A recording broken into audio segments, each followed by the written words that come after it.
দর্শক, মিরপুরে আছেন আমাদের বিশেষ প্রতিনিধি মনির হোসেন খান। সরাসরি যাচ্ছি তার কাছে। মনির, এই ম্যাচে এত কম রান কেন হলো? আর বাংলাদেশের ভালো বোলিং নাকি পাকিস্তানের ব্যাটিং ব্যর্থতা? মিথিলা, জানেন যে বহুদিন পরে মিরপুরে খেলা হচ্ছে, সেইটার কিন্তু আমরা প্রভাব দেখতে পাচ্ছি ম্যাচটার মধ্যেও। উইকেট যেই আশঙ্কাটা করা হচ্ছিল যে উইকেট কিছুটা লো স্কোরিং হবে, সেইটা কিন্তু আমরা প্রথম ইনিংসে দেখেছি এবং বাংলাদেশের ইনিংসেও কিন্তু তার কিছুটা হলেও প্রভাব আছে। আমরা দেখতে পাচ্ছি অলরেডি বাংলাদেশের 2টা উইকেট পড়ে গিয়েছে। তার আগে বাংলাদেশ টসে জিতে ফিল্ডিং নিয়েছিল, সেইটার একটা সুফল কিন্তু বাংলাদেশ পেয়েছে। জানেন, প্রথম ইনিংসে কিন্তু 3টা রেকর্ড হয়েছে।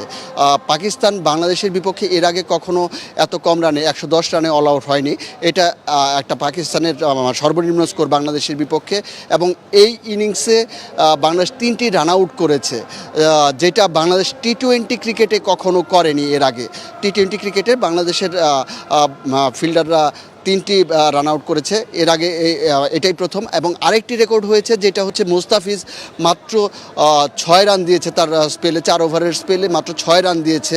এর আগের রেকর্ডটি ছিল রিশাদের, তিনি 7 রান দিয়েছিলেন, তিনিও এই স্কোয়াডে আছেন। কিন্তু মুস্তাফিজ কিন্তু আজকে সেই রেকর্ডটি ভেঙে ফেলেছেন, মাত্র 6 রান দিয়েছেন।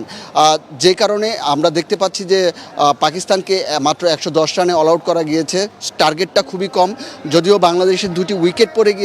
তারপরেও বলা যায় যে অবস্থায় এখন আছে, লিটন দাস এবং তানজিদ তামিমের মতো 2টি গুরুত্বপূর্ণ উইকেট পড়ে যাওয়ার পরও এখন যে অবস্থায় আছে বাংলাদেশের, যদি একটু ধৈর্য সহকারে এবং অবস্থা বুঝে, পরিস্থিতি অবস্থা বুঝে যদি খেলতে পারে বাংলাদেশের ব্যাটসম্যানরা, তো এই ম্যাচটায় বাংলাদেশ আসলে জয়ের সম্ভাবনায় বেশি থাকছে। আপনাকে ধন্যবাদ, শুভকামনা রইল বাংলাদেশের জন্য।